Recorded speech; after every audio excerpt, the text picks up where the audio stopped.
Hi there, and welcome to Live On Air. A little thing that I came up with because I bought this sign and I thought it looked cool. And I thought, I've had it for a while, I just never put it up. But as you can tell, this is obviously something different. I want to do a thing where I sit down and ramble on about shit that I like. I already do it with my friends, so I thought it'd be fun if I did it. I recorded it, put it up there. Maybe some people like it, or maybe just I'll send it to my friends, so because I'm not around, they can watch me ramble on, even when I'm not there. So, have a different topic every now and then. Had this one planned for a while. So, just want to put that out there. Now, here it is. Today's topic, horror genre. Well, only one specific genre. I don't know why I said genres. Because, there's a lot of different types of horror. There's slasher horror, psychological, monster shit, apocalypse stuff. There's like the found footage ones, Lovecraftian, vampires, ghosts, yada yada, all the different types of shit. But there's one in particular that has been really popular lately that I just fell in love with, that I just fucking love. And so I'm here to talk about the many works of it. Mascot horror. It's sweeping the media with multiple, I'm talking a shit ton of games, and some movies coming out too. The Five Nights at Freddy's movie, and they got some other movies on the way out there. And I thought it'd be fun if I spoke on and informed people on the multiple popular things of the mascot horror genre. Now I picked out the most popular fucking ones, even some ones I didn't even know, but I learned it for you, my viewers, my dear viewers. And so today we're gonna sit here and just listen to me ramble on about plenty of the mascot horror things I like. So what is mascot horror exactly? What am I talking about? Well, according to Google on a Reddit post, mascot horror is a horror that takes something that is friendly or benign looking and usually aimed at children and turns it into a main focus of a horror. Like it takes like a friendly mascot or something and makes it scary. I feel like a big part of mascot horror was definitely clowns, because those things were just made to entertain, but now they're used as scary shit. I've never seen a person who finds clowns comfortable to be around. You know who you are. But we're not here to go into the deep history of the term horror or mascot horror or mascots of the history. We're going to talk about the most popular things that came out of mascot horror, like the video games, or sometimes the movies in some cases. So, I found the popular ones, and I'm just going to tell you the story of them. Like the lore, or some shit. And believe me, some of these things I didn't even want to do, but I did it. The first mascot horror that we'll be looking at is the most popular one by far, and my personal favorite.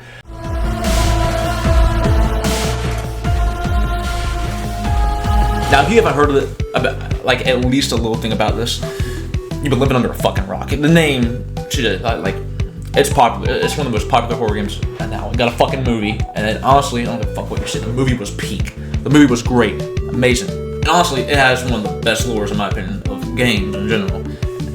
It drove a fucking man crazy. But while we're wasting any more time, let's go ahead and start talking about the stories of these mascot horror genres. Five Nights at Freddy's. Now, we've all heard this one at this point. So these are two friends, Henry and William. They are just business partners, and they own this place called Fredbear's Family Diner. Henry has one child, Charlie, and William has three kids, Michael, Elizabeth, then Evan, that's oldest and youngest. And this place they own, Fredbear's Family Diner, they have these special things called Springlock suits. Now, their main mascots is Fredbear and Spring Bunny. Now, they're animatronics, and they got on the stage, perform and whatnot, but they also double as suits. Now, you can imagine that's very dangerous, because, once you get inside of it, the robot shit can, collapse on you and fucking lead to a very painful death. But Henry and William were professionals, they knew what they were doing. Henry was Fredbear and William was Spring Bunny. That's how they had their own outfits, It saved a lot of money. They're performing, and then they can walk around and deliver pizza to the kids. It's amazing. And because they did all this, they became rich as shit. They became rich, and they won more money. So, they opened a whole new business called Freddy Fazbear's Pizzeria with a whole new cast of animatronics. Freddy, Bonnie, Chica, and Foxy. And while they were making a lot of money, they still had families to look after. So Henry, he was worried, what if my daughter gets hurt? I hate for anything bad to happen to my daughter. So he invented this new robot called the Puppet to keep an eye on her and make sure nothing bad happens. as one does. If you were smart enough, you make sure your kids were okay too while you're off busy doing business shit. That's the relationship Henry had with his daughter. Loving man. Let's see how it was with William and his children. Now, William was an evil fuck. He was evil. He was just downright horrendous to his kids.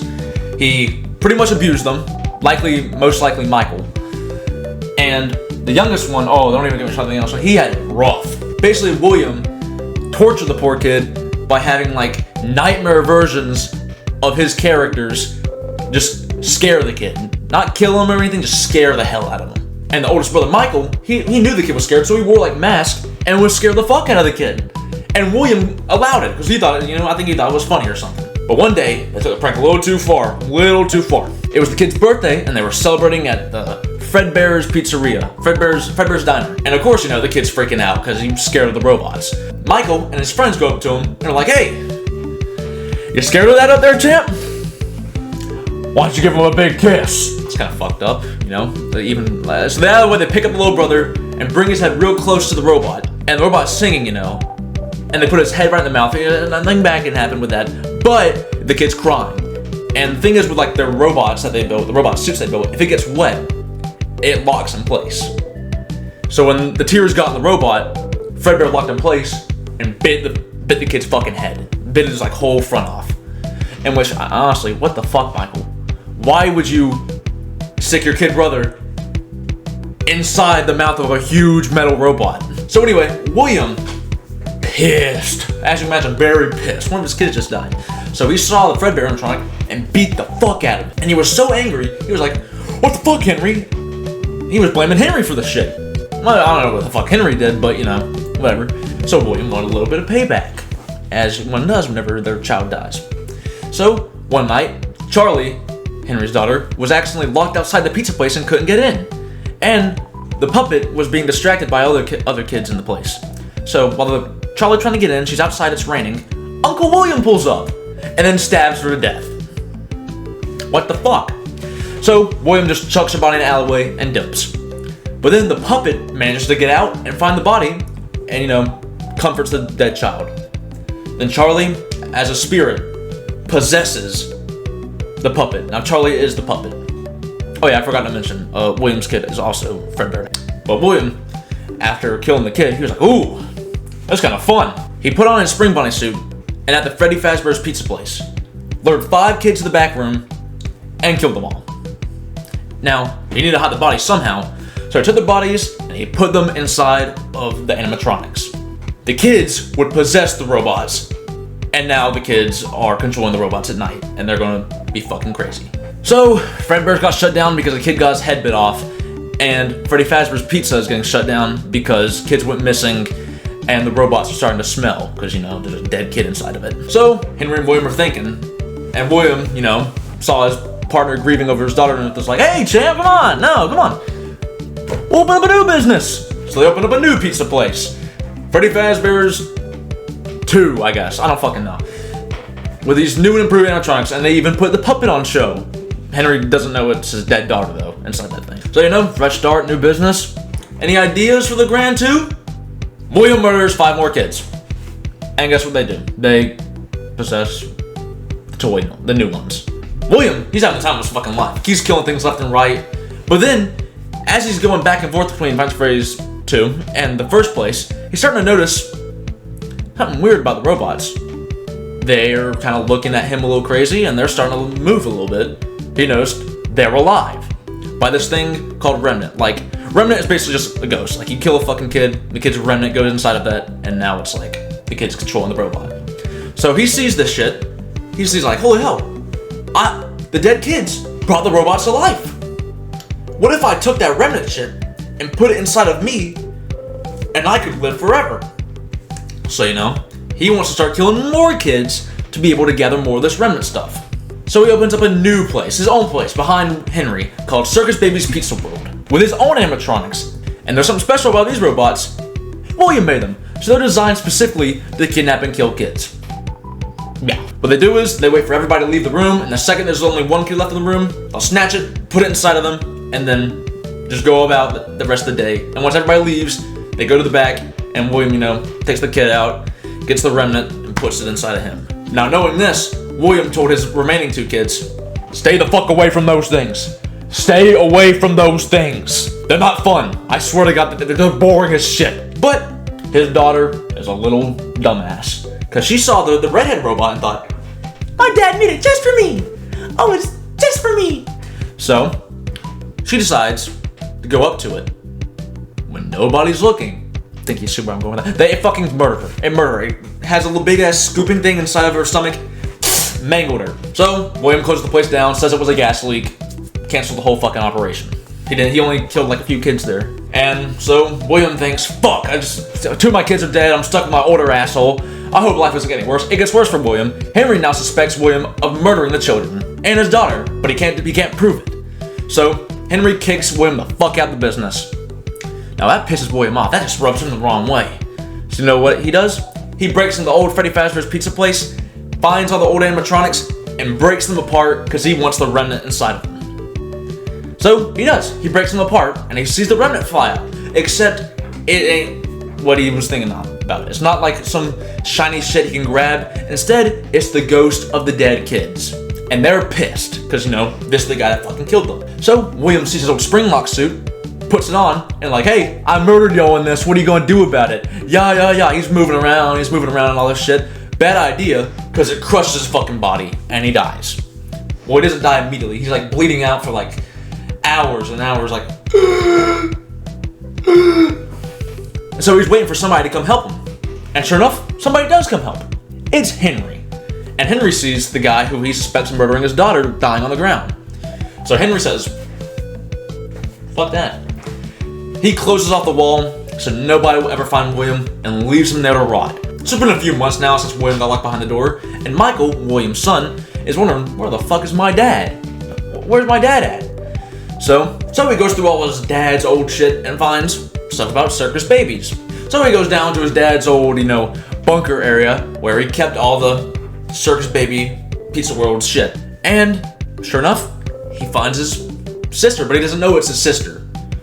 Because it's, oh, fuck, I forgot. Elizabeth is now controlling baby. If a kid ever dies from a robot, they're the robot now. Michael comes down there every day to learn more and more about his dad, but Circus Baby is trying to keep him alive because all the other robots are trying to kill him. Michael just does exactly what Baby tells him to. Uh-oh, didn't work out, because turns out Circus Baby and all the other robots down there who have a little bit of kid in them want to get the fuck out of there. They want to leave the bunker. But they can't because, if you see a 7-foot-tall doll robot walking around, it'd be a little concerning. So what they did was, they went to the scooping room, scooped out all the robot shit, became a big mess of wires, and then they tricked Michael into going in there, and guess what they did? They scooped him out. Like, they pulled out everything inside of him, and put their wires inside of him. So now, they're walking around as Michael, all around the neighborhood like, oh! Hey, it's me, Michael! But the thing was, though, they didn't think about how the body would start to rot, which it did. So, they dipped. And then Michael's now just an empty little sack. But Baby, she's a generous sister. She just decided to sprinkle a little bit of remnant. So Michael came back to life, and he's not just a purple corpse. So now the fun times and Baby, as a giant mess of wires, are exploring the city. They're now called Innard. And Baby Elizabeth starts to piss them off, so they kick out Baby. To which Funtime Freddy, one of the most evil fuckers in the whole series, because he's a robot built to kill kids, and sure, he's got a little bit of spirit in him, but he still is very evil and wants to kill more people and kids. So he takes over the whole mangled west of the wires, and now he's Molten Freddy. Fast forward like 30 years, Michael's been hiding in the shadows as a little rotting corpse guy with a mask. William is still rotting in that wall, and Henry quit Freddy Fazbear's. He's retired. But so then, Fazbear Entertainment is still a big thing. So they open up this scary place to put down the rumors of William being a murderer and shit.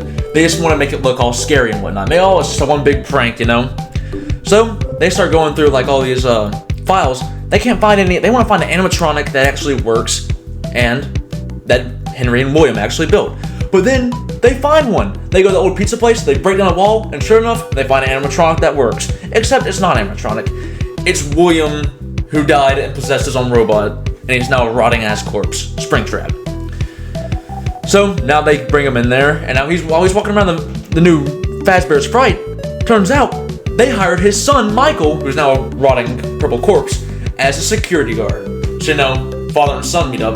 They're kind of pissed off at each other. So, they have a little brawl. The place catches on fire, and they just run away. Michael escapes, but William took some serious damage, lost his arm, and had to, like, rebuild a bunch of shit. Now, Henry, he had enough of this shit. He's tired of Michael running around. He's tired of William's bullshit. He knows Baby and Molten Freddy are out there, and worst of all, he knows his daughter isn't still in the puppet. And so he thinks, well, you know what? Fuck, I know what I'm gonna do. He steps back into the Fazbear Entertainment business and opens up his new pizza place. But he needs a manager, so he hires Michael to be the manager. And he tells Michael, hey, if you find anything on the street, bring it in. Sure enough, Michael brings in William, he brings in Elizabeth, and he brings in Molten Freddy. Well, Henry's daughter. Henry built this robot, Lefty, to go out to the city and find Charlie or the puppet. Which he did. It captured it, brought it to Michael. Michael brought it in. So now every single thing kept alive by Remnant is now in one big place. So what happens? Henry burns that bitch down. He lights the whole place on fire, including himself. He kills everybody. Everybody is dead. Sort of. One of the kids that William murdered way back and put inside the Golden Freddy costume. There's two souls inside the Golden Freddy. His son and this kid he murdered. The son is like kind of a scared child. But the other one is pissed that William killed them. So they want to torture William forever. So they bring William's spirit into his own personal hell where he is murdered over and over and over and over and over and over and over and over and over again by his creations, including himself. And then there's a whole lot of more shit. There's Security Breach, the VR games, and believe me, I would love to talk about that. But we got other games to get to. Maybe that's another video. Maybe I can do a video getting drunk and talking about the lore. How about that? But that's enough Five Nights at Freddy's. On to the next game. Bendy and the Ink Machine, easily one of the most underrated mascot horrors in my opinion. It's not talked about enough, but I'm here to tell you about it. It's basically just, you know, Disney went wrong, really fucking wrong, tried to do some crazy shit. But, you know, why am I giving a summary when I should be talking about it? There are two guys, Joey Drew and Henry Stein. They want to create their own, you know, studio. So they create this place, Joey Drew Studios, Joey's name on it. They create this character called Bendy, a little devil darling. It was pretty successful, people loved it. So they create more characters, Alice Angel and Boris the Wolf. Characters popular, business booming, they hire a few more artists so they get more stuff done. You know, Henry and Joey are really successful men. But Henry begins to miss his wife back home. So he dips and wishes Joey the best. Joey says, fuck you, get the fuck out of my office. So now Joey is real pissed off at Henry because Henry abandoned him. So Joey's like, well, Henry was kind of like the big idea guy. Man, I need some big ideas of my own. Joey partners up with this place called the Gent Corporation. And they help him build this machine called the Ink Machine. And what does it do? It creates this thing called thick ink.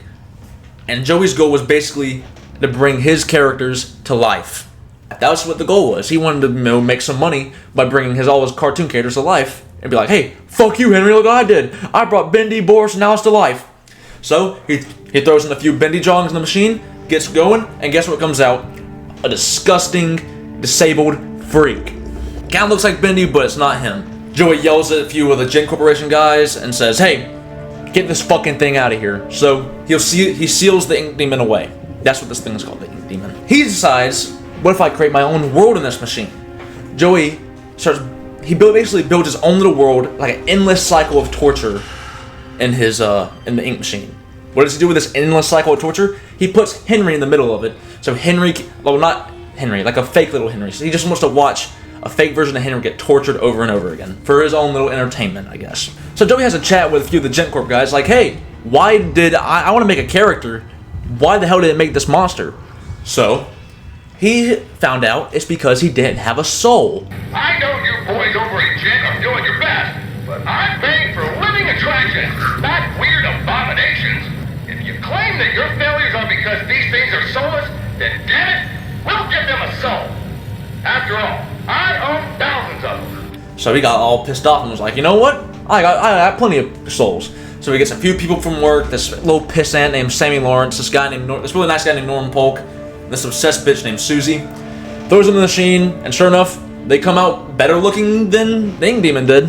Joey meets this girl named Allison, and he thinks of her like an angel. So what does he do? I don't know if he threw her in the machine or not, but he created a Allison for Henry in the world. He basically gave Henry a little angel to help him guide, because he met Allison, was like, hey, this inspired me to do some good. So he gave his little torture puppet a friend to help. I got Joey thinking, what if I give myself a little help? What if I had a daughter? But no one wants to fuck Joey. No one wants to screw him. No one wants to have a kid with him. So what does he do? He fucks the ink machine. I'm kidding. Maybe. I don't know. He tried to make a baby using the ink machine, but all of them came out as like disgusting little ink freaks. But he kept them around, and they called him like, he made them call him He made the little ink demon things call him Uncle Joey instead of Dad. So he got rid. Once those things were fucking gone, he finally managed to make a good daughter. We'll get back to that later. Anyway, Joey Drew Studios is now going bankrupt because of all this ink machine shit. So they cancel it. But then the company gets brought back by GentCorp, because the GentCorp saw this ink machine and thought, we want to do more shit with this. Fuck you, Joey. We want to keep building stuff. So they keep dragging along. They're forcing Joey to keep making ink machine shit until Joey dies in 1971, leaving GentCorp to just kidnap people off the street and throw them in the machine so they become like ink monsters in that little torture cycle thing. So it's basically just an endless cycle of Henry getting fucking tortured and shit, and these monsters come up into him because GentCorp keeps putting people in there. And the main problem down there is the Ink Demon. He's no longer in the real world. He went back in the machine, and now he's like a god there, and he can't die. But after Joey Drew Studios went down, this guy named Nathan Arch buys the studio. He's an old friend of Joey, and he's like, hey, you know what? I want to keep that dream alive. So he bought Joey Drew Studios and all their assets, including the ink machine. And at the studio, there's two people of significance that work there. There's Audrey and Wilson. Wilson is the son of Nathan. I don't know how he looks so fucking old. It beats me. By the way, Wilson finds the ink machine, and what does he do with it? He just tinkers with it, and he basically kidnaps Henry, Allison, every single person of importance in the machine, so he can stop the cycle of torture. He stops it, and now it's just a straight line that keeps going on. And how does he maintain order? He creates these things called keepers. And the keepers basically make sure if there's anything causing a cycle that can make the cycle happen again, get the fuck up, kill it or lock it up. There's only one problem with this whole plan though, the Ink Demon. That's kind of a big fucking problem. So, what did Wilson do? He managed to capture it and throw it away, but the thing, he couldn't kill it. It literally cannot die. So, he tortured it for years and years and months, I don't know how long, until it became a giant it's now pissed off at Wilson. But it wouldn't die. He couldn't get rid of it. So what did he do? He used his new tech to manage to contain it in a smaller form.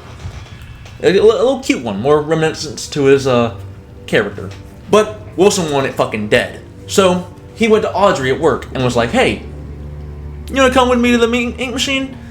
So Wilson fucking grabbed her ass, pulled her in the machine with him, and she turns into this. But she ends up making some friends with some of the people down there. Allison and some other people that fucking GentCorp threw in there. She actually ends up meeting the demon, but, he kind of respects her in a way.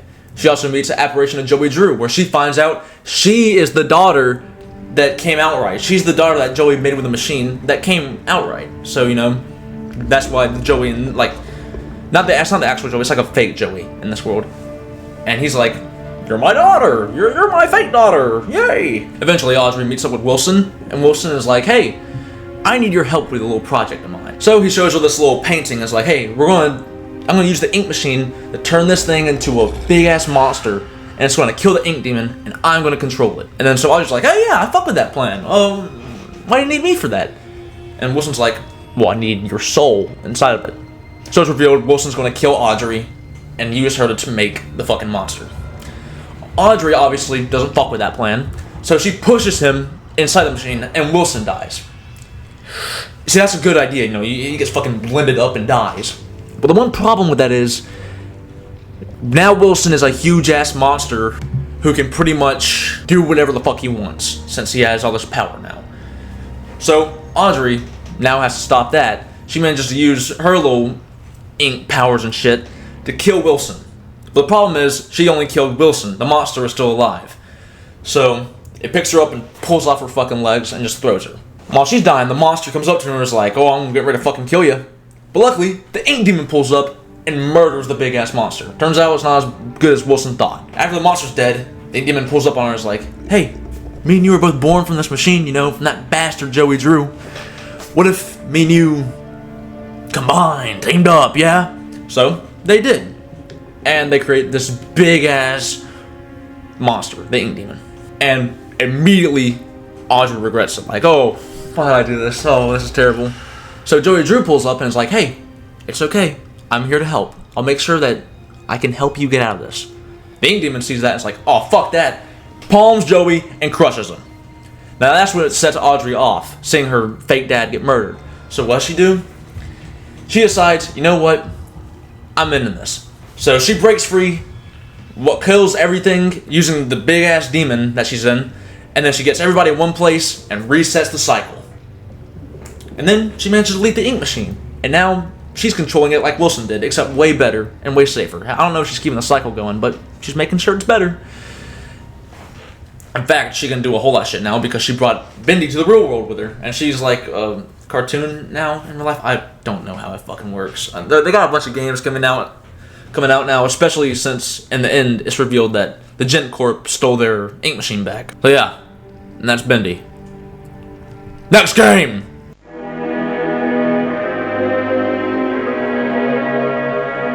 If you haven't heard of Poppy Playtime at this point, it's the biggest up-and-coming mascot horror game. It's one of the biggest up-and-coming horror games in general. They had that chapter that came out a few months ago, which I still haven't... I mean, I played it, but I haven't uploaded it yet.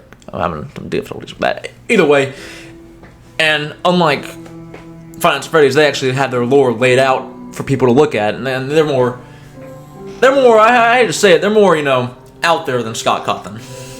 They're willing to, help people understand that shit. But, why wait? Let's go ahead and get started. There's this guy, Elliot Ludwig. He creates this place called Playtime Co., where he makes all these awesome toys. And I'll be honest, they do look a little fucking cool, especially the Boogie Bot. If you know anything about that, I fucking love Boogie Bot.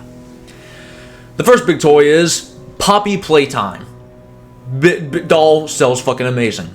But then, Elliot Ludwig's a big caring guy, so he creates his own on-site orphanage at the factory for kids who need parents. And, an employee can, either drop their kid off or pick a kid up. Not like drop their kid off to the orphanage, hey, go play with the other kids or something like that. They then go on to create these other things, like Huggy Wuggy, and Kissy Missy, and Boxy Boo, and I gotta say, I don't fuck with their designs. If I was a kid, I would be very disappointed by this monkey-looking fucking thing.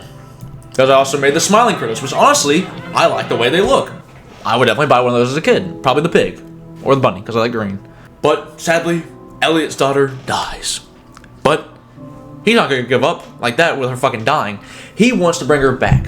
So he hires a little team of scientists, including the one and only Harley Sawyer.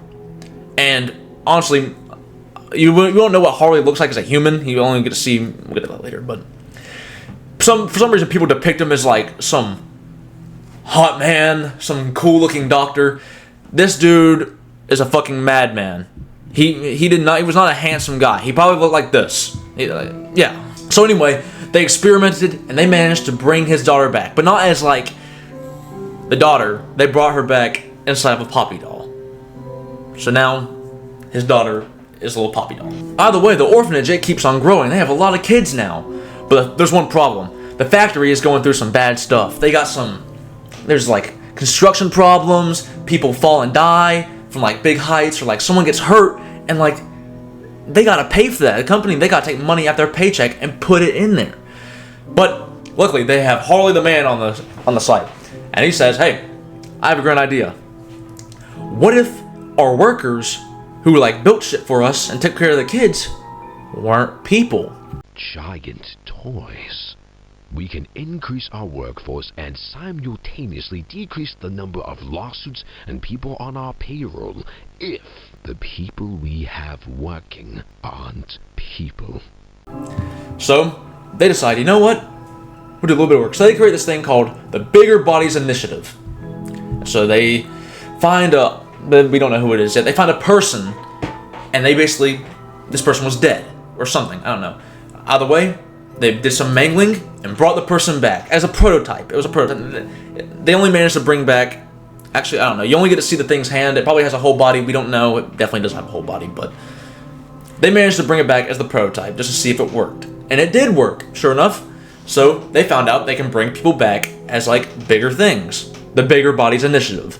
So they're like, okay, we did good. Now see if we can make it with toys. So sure enough, they found, like, I think it was a child. They had a child picked out. And then once the child, they killed the kid or something, and they brought him back into a new form, did some surgeries and whatnot, put the organs, like, this isn't Final Fantasy and Ghost shit. They basically cut the kid open and put the organs inside of a big-ass toy, creating Boxy Boo, the first toy one. But the prototype, this little hand thing, it had one problem. It did not like, it fucking hated the scientist, because I'm pretty sure it's not a kid, it was a fucking grown man. It knew, like, fuck this, I don't want to be, no fuck, I don't like working with these fucking people. So, he starts, he escapes and he likes to go around the factory.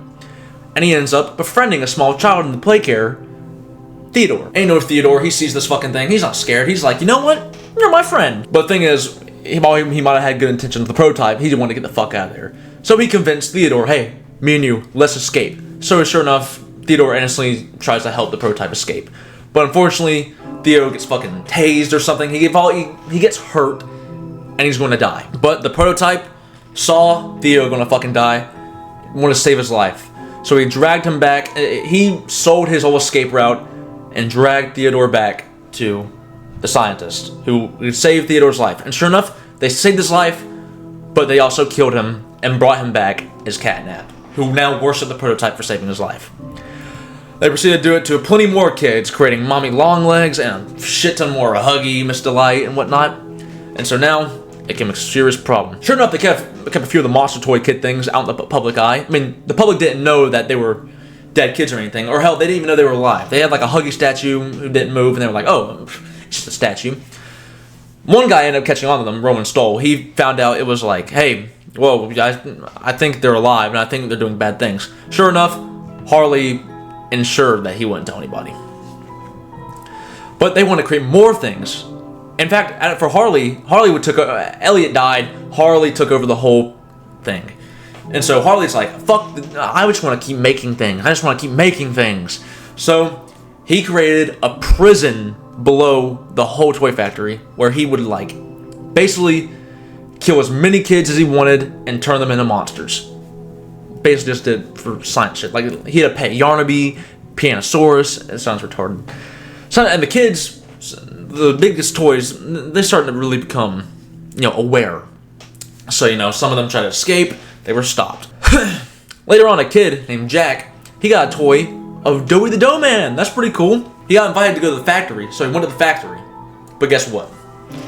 He was getting a little too hyper, jumping around and shit. Ooh, I'm having a good time. Fucking ADHD little ass. He fell off the railing and into a vat of the shit they used to make Doughy.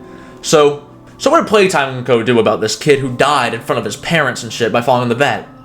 They took him, scooped him out, and turned him into an actual Doughy the Dough Man. But they thought, you know what, this could be cooler.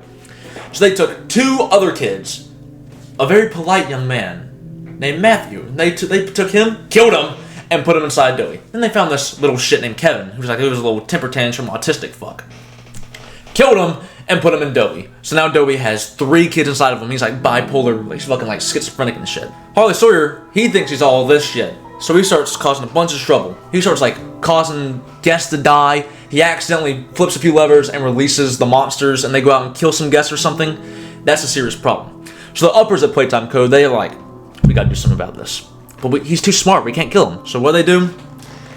They kill him and turn him into one of the monsters. Except they turn him into a computer. They turn him into a fucking Alexa, basically. Sooner or later, the toys had enough. The toys had enough of this bullshit.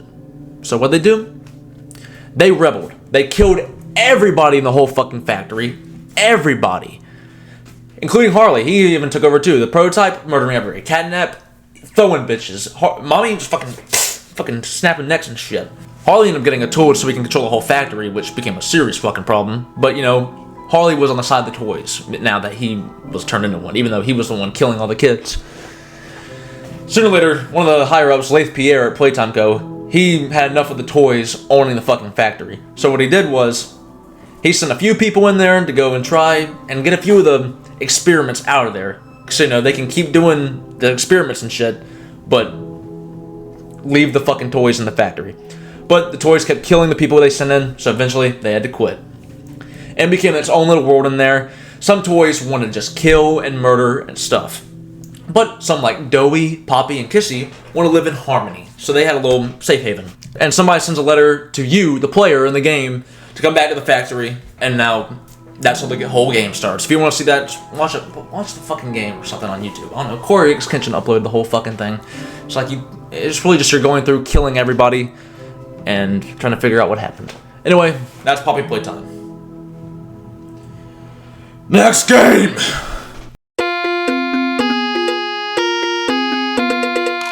Alright, welcome to Baldi's Basics.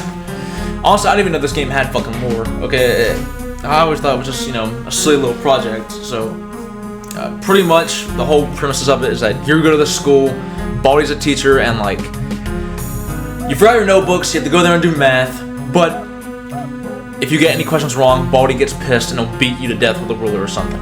And sure enough, you're going to get it wrong because one of the questions is fucking unsolvable. And then you have to go around and answer all the rest of the questions, each time Baldi getting more mad because you can't solve the fucking impossible question. Or you're just retarded and can't subtract. And you got all these things chasing after you, like the bully and Playtime or some shit. And you know, if you escape, yeah, you won! Not really too much lore behind that. I do hear some people say that like, the lore behind it is that like, there's this dude named Noel, and I guess he like, was a student body who killed himself and made the game or some shit. Either way, I don't know. I'll be completely honest with you, I really do not care that deeply about Baldi's Basics enough to know the lore. It's a fun game, don't get me wrong, I love Baldi. Huge fun memories. I love Corey's videos, but I don't give a shit enough to know the lore. It's not exactly one of the big lore games.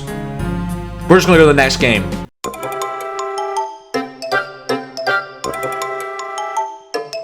Bendy the Adventure, that's one of the big new ones. Like, you know, someone talks about MASCOT HORROR, usually, like, you know.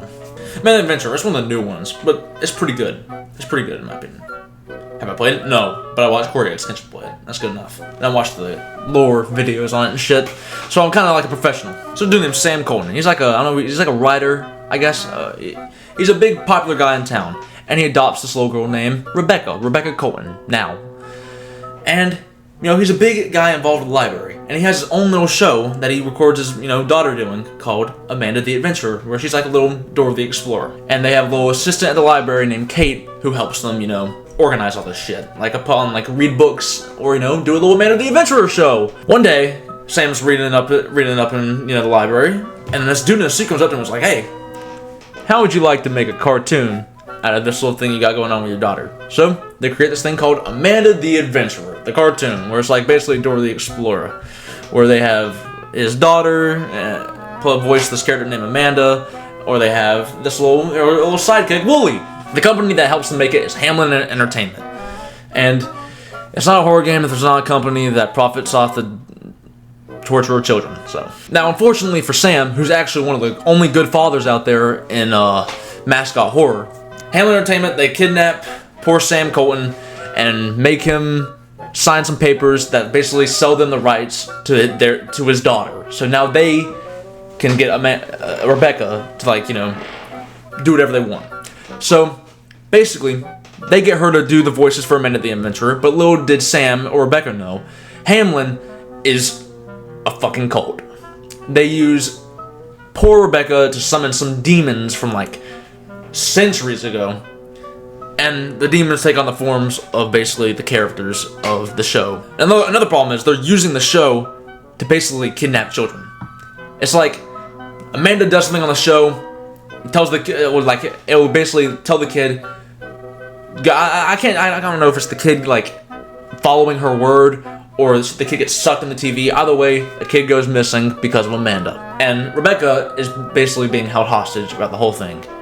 Or I don't even know if she's alive. They're basically using her to do this shit. And because Sam's missing because he was kidnapped by Hamlin, Rebecca's also missing because she was being held hostage by Hamlin. And Hamlin's just doing all this shit with Amanda the Adventurer. The people at the library, including Kate, who, you know, helped him do all this shit, they began looking into this big time. But Hamlin catches on to them. So what do?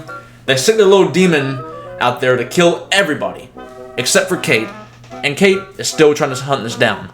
So she gets in contact with this lady named Joanne. And Joanne had a brother who loved Amanda the Adventurer, but like every other kid, went missing. Kate and Joanne, they're trying to fix this shit. They're like, teaming up and whatnot.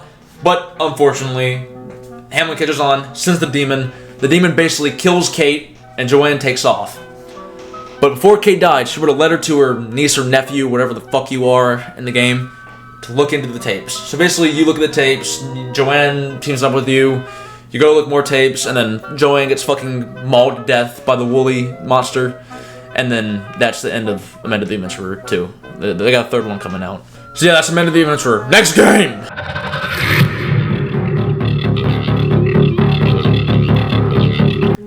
Yeah, I'm not looking forward to this one.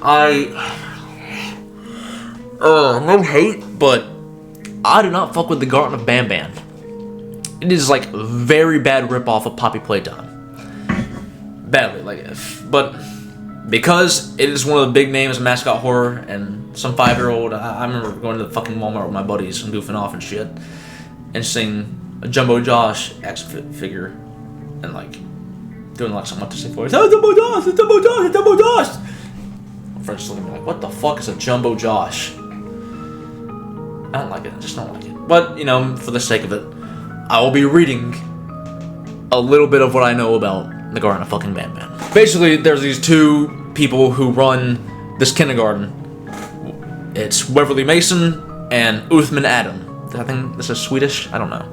Either way, they run this daycare. It's called BanBan's Kindergarten. Not really a daycare, I guess. And they have all these fun, goofy characters. There's BanBan, Bambalina, Jumbo Josh, Stinger Flynn, Opila Bird, and Nab Nab. That's the name of that fucking thing. They start experimenting with this thing called geranium. I think that's what it's called. Correct me, put the word up if I got it wrong. And they keep on experimenting with it. They keep on, fucking with it. So what does it do? They weren't killing people and putting them in the shit. Instead, they were building the costume. They built the mascot like clay and shit. And they would take the DNA of somebody, put it in the clay mold, and put the geranium in there, and it would bring the person to life. So basically, Adam took his DNA out, put it in the BanBan statue, and put the geranium in it. So now, Adam is BanBan, but it's not actually Adam. It's like a clone, except in a different form. And they had this. And then basically, they just did the same thing as Poppy Playtime. They kept all the creations deep below, but they had it come out for the kids. They're like, oh, hey, that's something they didn't do in Poppy Playtime. They made their monsters public. But just like Poppy Playtime, they revolted and killed everybody there. I don't know about the kids because apparently the Stinger Flynn dude took them down deep below, and there's apparently a lot of shit. I don't know. I watched 7 lore videos trying to understand this. I don't fucking get it. I don't care. It's not one of my favorite games. The whole plot of the game is that you're a concerned parent, your kid went missing at the kindergarten, you go there, you meet all the fucking mascots and they try to assault you or something. There's a hierarchy with a queen and shit. And I just don't know. I like it. The character, the design, the voices. 3 birds with 1 stone. I get all of your key cards, I get the perfect specimen, and I don't have to deal with that thing down there. They just don't exactly do it for me. Not one of my favorites, so you know what? We'll just leave it at that. Okay? There. Okay? There. You happy? There. There's a fucking video. God. Let's go to the next fucking game.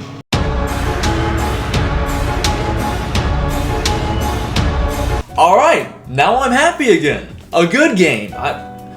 Dark Deception. Underrated. Nobody talks about it enough. One of my favorite ones. Especially the videos on it. They're awesome.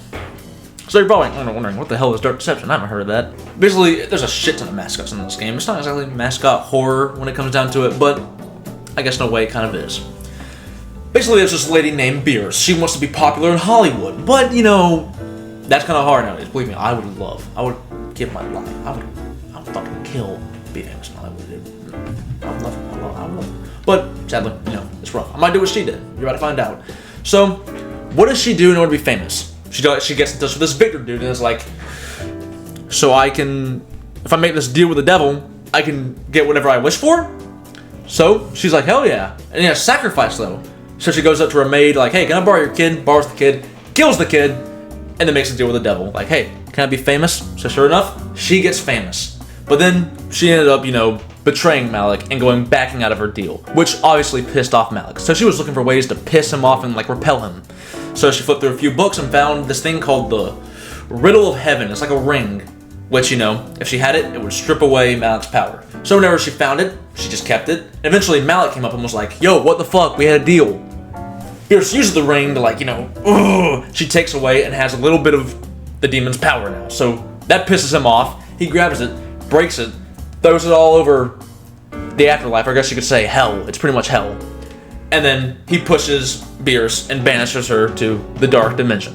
But what he didn't know was Bierce had her own little room in hell called the ballroom, which is where, she had a bunch of portals that led to the realms of hell that, the ring pieces were. But Malik, he wasn't allowed inside of, her ballroom. So what he did was, he went to all the little realms, had his little minions be like, hey, make sure that she doesn't touch these fucking ring pieces, okay? Okay, good. While Bierce, she was stuck inside of her ballroom and is not allowed to leave. And also, by the way, I forgot to mention this, Malik also, the child that Bierce killed in order to, get her power, well, went to afterlife, and Malik was like, hey, be my little demon pet? So he basically adopted the little girl and turned her into a fucking monster. Now, in 1955, Doug Hauser is born. He's our hero. And then his wife is born 4 years later, but, they're not married yet, and we'll get to that later. As a child, Doug has a mother who was abandoned by Doug's father. And, she was having to be a vassal. So, that kind of built a little mindset in Doug. He doesn't want to be like that, or, he ends up being like that. Doug's end up meeting Elise, and they, eventually get married. But he doesn't introduce her to the mother. And they end up having a daughter named Tammy Hauser. Eventually they find out Tammy, she's a little dense in the head. I think she was bipolar or autistic. Either way, Doug did not fuck with that. He had a serious problem with that. So he started, being a little bit angry towards his wife and daughter. Eventually his wife got diagnosed with bipolar disorder, and so she started taking antidepressants to take care of it. So Doug saw his child and his wife, struggling, and thought, well, I don't want that shit. This isn't the picture household family I wanted. Fuck it, I don't want that. Get that out of here. So one night he takes her pills, swaps it out. He takes her antidepressants, swaps it out with sleeping pills, and says, hey, why don't you go get me something from Walmart? So the wife takes the pills. She takes the kid driving, and guess what? They crash and die. So Doug, just sent his wife off to hell. By the way, he was cheating on her. I forgot to mention that. He was cheating on her pretty big time. So he realized what he just did and was like, oh, I just killed my kid. Oh, well, yeah, you should have fucking realized it before you did it, but So eventually he fell into madness. He started to hallucinate his family in public and tweak out in front of everybody. And then he tried to get into church and try to, feel better about himself. It didn't work. So he started going to therapy and medicine. It also didn't work out. So he said, fuck it. He turned himself into the police, and they found him responsible for multiple sexual misconduct charges, $100,000 bail, and I don't know if the murders were added on there. I don't know. He just got, either way, he got out of jail, scot-free, and he still fucking hates his life because he murdered his family. Let's stay, while Doug's up there, dealing with his torture, let's go to the fucking dark dimension, or hell, and take a look at Bierce, who, guess what? At least his wife died, went there, I don't know if she went to hell, but, she met up with Bierce, and Bierce was like, hey, how you doing? Do you want to go collect my ring pieces for me? So she ends up sending Elise to, go take care of all this stuff. But Elise, she hates it. She doesn't like working with Bierce. So what she do? She goes into one of the realms and fakes her death. So Bierce thinks she's dead, but in reality, she's going through all the other shit. So she starts exploring. She goes to the first realm, which is the murder monkeys. That's whenever she realizes each realm has a monster, and all the monsters represent a certain person that goes to hell. The murder monkeys, they were the souls of murderers who killed people in real life, who were now damned to, do this shit forever. And Elise, she started leaving notes around the place, referring to herself as E. The next place, she met Agatha when she realized this was a child who had a very tragic incident and was molded into such an evil monster. So, the Gold Watchers were the souls of greedy men who were now encased in gold. Then there were the Dread Duckies, who, turns out, they're the souls of liars because they deceive you and they scare you and whatnot. Then there were the Clown Gremlins. They're the souls of people who just trolled people, who just, fucked around with people and, jump out. Basically, YouTube pranks, this is where they're going. Reaper nurses, they're soul of women who just have a hatred for men. Like, they're born with it and they just fucking hate men, you know? So, this is another soul of them. And when Elise went there, she was treated with hospitality. And they loved her. We'll get to her. We'll get to what these nurses do later. Then there was the Lucky and the Joy Joy gang. Elise said that they didn't really have a soul. They were just violence and chaos. And Mama Bear, she was just like, she's no soul. She's just Malik's executioner. Like, if Malik wants someone's dead, he sends someone to Mama Bear, and Mama Bear fucking kills him. Sorry, I'm playing with this bullet. So after Doug did that whole thing where he turned himself in, and he finally was trying to get a new lease on life, he got diagnosed with cancer. So now he's dying, and he wants to, you know, make a redemption. He wants to live, though. So he makes a deal with Malik, the devil. So before him and Malik can make a deal, Beer snatches up Doug, forgot his name for a fucking second, and was like, you're gonna help me, because this bitch that I had helping me, she died. She kinda sucks. So now you're gonna help me, Doug. So Doug goes through the whole thing, reading all of Elise's notes, not knowing it's the wife he murdered. He gets through them all, and like I said, with the Reaper nurses, they were nice to Elise, because she's a woman, but when Doug goes there, they try to kill him. But he escapes them all, he gathers all the ring pieces, and they're almost done. Beer sends Doug to go deal with the Joy Joy gang and get the ring pieces from there. But the Joy Joy gang, they overpower Doug, beat the shit out of him, Malik pulls up, and they all drag his ass back to Bierce's ballroom, which Malik pulls up, and every single one of the guys jump the shit out of Bierce. Even the little girl and Malik, they're beating the fuck out of Bierce. So Bierce is just slumped, okay? So, what do they do with Doug? Malik tosses Doug to Mama Bear to be executed. But, of course, Doug escapes, meets up with Bierce, and they're gonna, like, make a little final call against Malik. And that chapter hasn't come out yet. And it's been almost, 2 or 3 years now, so. Where's that fucking fly in the room? Next game!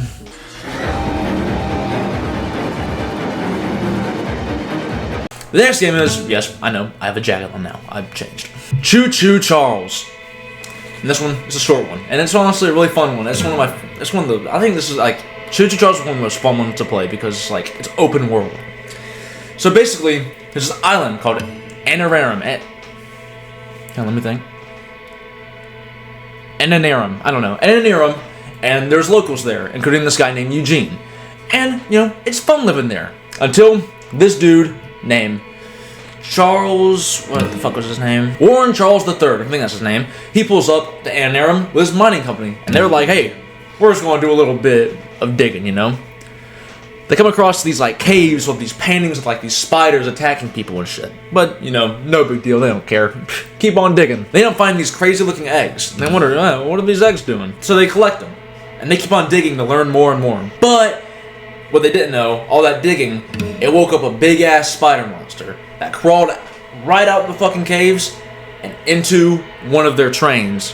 One of their Charles Mining Co. trains. And guess what?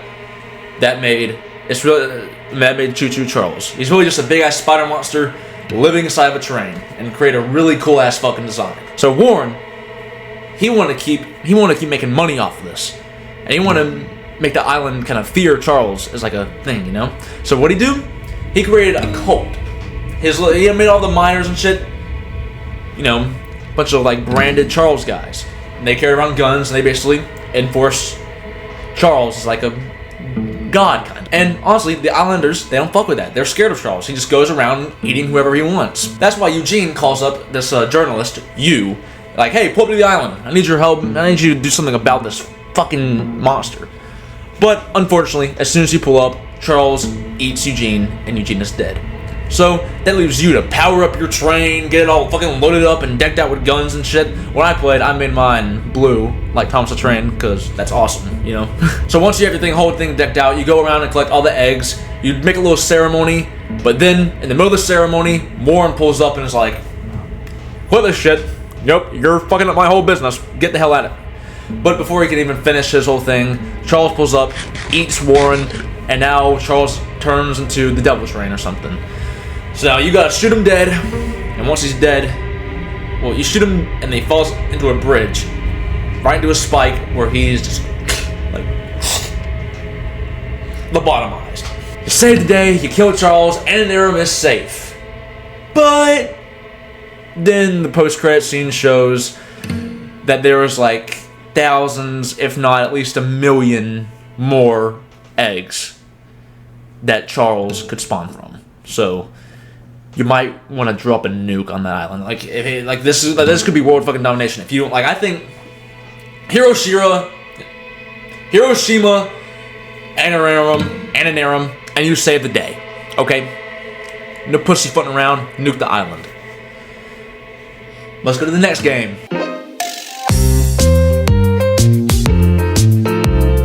If you don't know this one, you're probably a fucking baby because you're too young. This one was the most fun experience. When everybody was playing this game, it was so fucking fun to watch. I don't know about playing it. I never played it, but like all the YouTubers making videos on this shit, it was really just fun to watch. Duck season.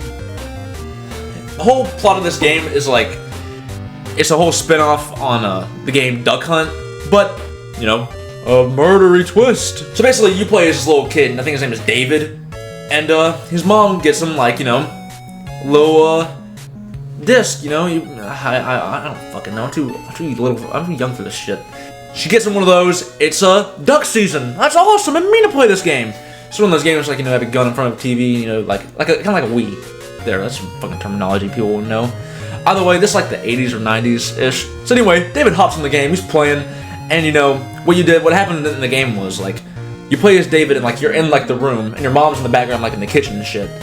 And every time you start up the game, it would teleport you, like, you play as like, you in the game, shooting the gun. And there would be like this little dog mascot in the game, like dancing like, oh hey, it's me!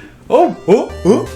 And then like, once you're done, finish the level, it'll take you out the game, and you'll go back in David in the living room, and then, like, the thing was, like, when you're in the game, you can turn around and see, like, David behind you. Like, you can see yourself, like, playing the game, like, with the little gun. He's like, it's so cool. Anyway, as you play and you're going back and forth playing the games and shit, you can interact with a bunch of stuff, and, like, you keep seeing, like, news reports of, like, how families went missing, and how, like, all these kids are going missing and shit, and there's no, like, links. And then you end up, like, your mom is talking in the back about, like, sandwiches and shit, and at some point she goes, honey, have you seen the knife? Honey, have you seen the knife? The knife? That's when you know shit is going on, like, you know, that's when, like, the first step, besides the police stuff. You're like, huh, I wonder what she's on about. And then, on one of the levels, you finish the thing, when you also finish the level, you're playing the game and shit, and then on the TV, you see David, like, it's not like you're playing the game, you see, like, David on the TV, like, it looks like you're being recorded from the outside. And if you look to your right... The funny thing is, what the freak? What the freak? You see the dog sitting there holding, like, a big-ass video camera, which means he's outside the game looking at you. It's scary as shit. Talking about it's giving me chills. It's fucking scary. And then as you keep playing, you end up finding videotapes that you can play. One of them was just, like, the dog recording him killing a kid who was, like, in the exact same position as you. Oh yeah, and there's one part where you're playing the game and you can see, like, David behind you. You turn around, the dog is in your living room, like, staying behind you, and he, like, as soon as he sees you turn around and see him, he hides. Oh my god! I knew it! I knew he was gonna be behind me! Bro, I knew it! Bro, oh my god! Bro, oh my god, bro. Oh my... That's like the level, that's the last level. You're playing it, the dog's nowhere to be found. You can't see him. And then, once you beat the level, you go back to the living room, it's dark as shit. You turn around, mom's fucking dead. Oh my god! No, mom! And then, you have to go back in the game, beat the dog in like a shotgun, with a shotgun shooting thing. And once you beat him in the game, you have to kill him in real life. So like you see him like outside the house or in-house, like running around with a knife and shit. And then he finally like kicks open the door, starts walking up to you with a knife, and you have to shoot him with like the fake toy gun, and then he'll explode. And then you run off and live a new life. That's Duck Season. But there's multiple endings. I don't like the fucking mom dying ending. It's too sad. Like, you know, you fucking, like, your mom dies and then you run away and, like, break the game. Yeah, like, it shows, like, the kid calling 911, like, never mind. Packs his shit and runs away. I mean, honestly, who'd believe him? No! No, you don't get it. The dog. It was the dog. The dog from the game did it. He made me do it. Yeah, I don't think that would work out. Well, there's a bunch of endings. Killing mom, not one of my favorites. There's an ending where whenever you go, the dog, your mom's dead, and then when you fight the dog in the video game, but instead of shooting him, you let him beat you. He'll break the TV, and when you turn around, he'll like go up the TV and just cut it off, and you're stuck in the video game, basically. I guess that's like the missing kids thing. The other thing is whenever you beat him in the shotgun contest, but when he's running around the house with a knife, he gets up to you, and he kills you, and then like, you know, he just goes back in the TV and waits for somebody else to find him. And then he'll do the same thing over again. It's pretty fucking brutal, the body. Alright. Then there's an ending where you get like, newts? I don't fucking know. And the dog, like, I don't know if he's like helping you or he's fucking beating on you or some shit. I don't know. It's weird. Then there's a fiesta ending, which I don't even fucking understand that one. I'm not even gonna bother. Then there's the ending, I think it's a reference to Silent Hill, where the dog's like, he reveals he like controlling everything and funny. But then there's my favorite ending, my canon one. And like whenever you hear the news reports that there's families going missing and shit, instead of just keep playing the game, you can get the phone, call the police, and then they'll be like, okay, we'll come investigate it, and you hang up. And then later on, when you beat the game and whatnot, you get out, and it's black, but your mom's not dead. Your mom went to sleep. And the news is being like, we tracked down the suspect. Let's go. And there's like a helicopter. There's like a helicopter camera shining down on the dog, and he's like running through houses and shit. And then if you look out your window, you see that he's running past your house. He's running outside! Oh my god! And you can like look through the screen door. He's like in your backyard, and he's like getting ready to run inside your house and shit. And the police gun his ass down. They talk. I'm fucking Terminator, like fucking. Get money! They gun his ass down, and then like there's like a part where he like is slowly getting back up. You know what they do when they see him getting back up? They unload another round inside of him, and then they're like, oh, you know what? He's dead. They take off, and you see like the dog's eyes like close or some shit, and then boom. He's dead. That's my ending. That's the ending I fuck with. Not like this sissy shit where mom dies and you run away. Fuck no. Save mom. Gun that dog down.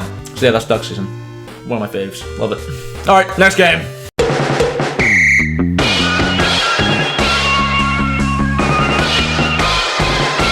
Tattletail. Tattletail is like an ancient relic. It is an amazing game, don't get me wrong. But it's like forgotten in time. People need to remember this shit. It was like, it's one of like the main indie games that like held down in the fucking MASCOT HORROR shit. So basically like the game is like you play as a little kid, that fucking fly. You play as a little kid and you want to go in the basement and look at your little Christmas present a little early. So it's December 20th. You open your present and sure enough, you got a baby talking Tattletail. It's like a Furby, but kind of fucking cooler. And you know, actually, no, never mind, it's not fucking cool because you gotta like feed it actual food and then brush it, or else it starts going like, brush me. And then once you like have your fun with it, you're like, okay, you know what? I can't let my parents know. So you go back down, put it back in the box and close it, and then you go to bed. But then the next night, you hear a noise in the basement, and you go down there. You found Tattletail, you know, on the dryer, like he just got there himself. So when you find it, the Tattletail's like, hey, let's play a game. I know a fun game. So you go around the basement, like trying to find the game. And the house is like, it's a vase! Break it! Break it! Break it! And I don't know. When you do break it, your flashlight goes out, the whole room is black, and like, you're shaking and scared and shit. And so, you just run back, put Tattletail back in his box, close it, and put your flashlight in your pocket and go to bed. Thing is, when the power does go out, you see for a brief second, Mama. Mama Tattletail is like, the leader, but she's fucking evil. She ain't looking for no playtime. On December 22nd, the next night, you find Tattletail again, but this time, he is with Mama. But Mama's not like being evil and shit like she was the night before. She's just chilling in the basement. You find a tape, you put it in Mama, rambles on about some evil shit, I think. No, she told a story about how, like, putting the Tattletails to bed or something. So you go upstairs and you find your Tattletail, like, in the living room, and you have to bring it back to Mama, but guess what? Mama's gone. So, you just put the Tattletail back in the box, and call it a night. Sick of this shit. The next night, you hear talking outside, so you go outside, and you find Tattletail talking to another Tattletail in the garage. How the fuck did you get that one? It's a little yellow one, and then they want to play hide and seek. So you and your Tattletail have to hunt the yellow one who goes and hides. But while you're hunting him, Mama is hunting you, and she will fucking get your ass. But once you find him, you go ahead and, you know, I don't know what you do with the yellow one, but you take your Tattletail, I think you put him back in the box. As I recall, it's been years. This game was fucking old and amazing. Next night, it's Christmas Eve. You wake up and your Tattletail is at the foot of your bed, being like, wake up, wake up, wake up. And he keeps talking about, we're gonna have a party for Mama. We're gonna have a party for Mama, come on down. So you're in the basement, you find blue Tattletail, yellow Tattletail, a bunch of other fucking Tattletails, and you put yours on like the little podium. And he's like, bring more. So you go to the Christmas tree, and you gotta like bring more Tattletails down while Mama is hunting you. And once you have them all, they're like, hey, we need this shit. We need Christmas lights and whatnot, candles. So you bring it all down, and once you have it all down there, they make like a pentagram. Like satanic black magic. Sick shit. And they have like a ritual, like, no more Mama. But the Mama shows up, takes all the candles, and hides them in vases. So you have to find the vases and break them and get the candle out. But every time you break a vase, Mama hears it and comes for you. Once you have the candles back, they go through the ritual, destroy the VHS tape which Mama had, and then you like, all the Tattletails go back in their wrapping, and you go to bed. And you wake up on Christmas morning, you go to the living room, and you find a present. And when you open it, the music is like eerie and shit, and then Tattletail's like,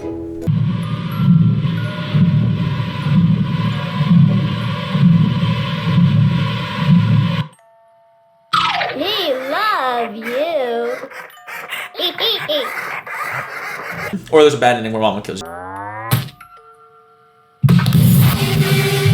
But no, we like Tattletail, I love you ending. There's like a whole DLC, the Kaleidoscope, I don't give a fuck. It goes in like dimensions and shit, which I really don't care for. I just like fun little Tattletail torture shit. There's like I don't really know like the backstory of why they're evil and whatnot. There's like a VHS you can find, like Mama, and it's like a commercial for Tattletail, but in the background you see like Mama dropping bodies and shit. So like I don't really like. I think Mama was just like an evil robot. I think it's, I don't know, maybe they're doing ritual shit like Hamlin, but like still, we don't know. But still, it's one of my favorite games. It holds up. I'm probably gonna go watch a video on it after this because I miss it. But anyway, next game.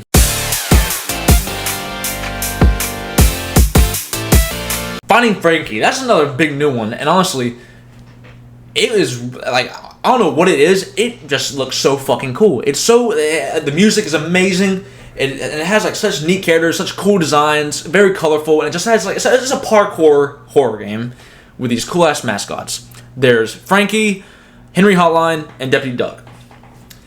And their thing is like, they were like a cereal brand, but they opened up this big trampoline park, and they host this game show where people basically they pick like 4 people, 4 lucky winners, bring them on, and they would stream like them trying to do like the obstacle course and whatnot.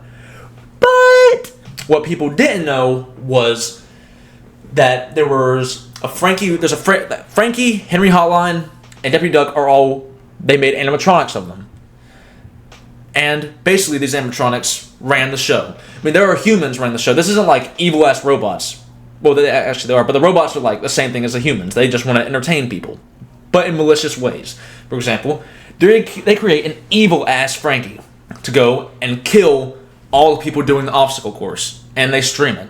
That's like the fun. And you want to watch some people doing an obstacle course? Fuck no. There's a giant-ass creepy rabbit thing going around and tearing them apart.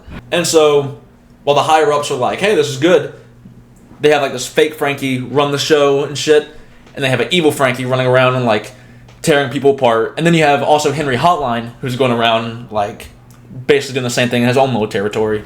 And there's Deputy Duck, who kind of helps you out. And while you're one of the 4 contestants who get involved, and as soon as the gate opens, Frankie immediately busts in and murders everybody. But you, lucky contestant, you run away while Frankie's murdering everybody, and you basically just gotta do the parkour and shit. You find Deputy Duck, he'll help you out, and the voice on the intercom is like, oh, there's a malfunction, he's not supposed to be murdering people. Like there's like scenes where like Frankie will catch you, and the voice on the intercom will be like, no, not yet, don't do it yet. You meet Henry Hotline, he's crazy, he wants to kill you. He fails, you get away, you keep getting chased by evil Frankie. Henry Hotline is killed for not being able to capture you. And as you go on, you end up meeting the real Frankie-ish. He's just a robot, like, running the show. He's a voice on the intercom. He's like, lucky contestant, welcome back. Now, go on and do your thing. Go on, keep doing good, and then you'll win that $5 million. So you end up in, like, a final battle with the evil Frankie. You basically blow the whole bitch up with these little things called noobs. Yeah, it's pretty fucking awesome. You meet up with the other Frankie, and he's like, hey, you could win that money, or you could keep playing for a new season and win more money, because we need to entertain our viewers, and you need money. Come on, champ, let's help each other out. So, of course, I don't know why, but you help. I would take that fucking $5 million and go, but he'd probably kill you if you said no. Then you find out, like, this whole thing is all set up. They're going to, like, the seasons, they're just going to bring Henry Hotline, who died, back to life, and bring him back as, like, a renewed character. Evil Frankie you killed, they're just going to bring his ass back for another season. It's just like, whatever you do in this doesn't matter, because the higher-ups are just going to keep renewing the seasons and bringing people back. Unless you kill the higher-ups, which, we don't know, because Frankie and Frankie just came out. So, hope there's more games to come after this. Next game.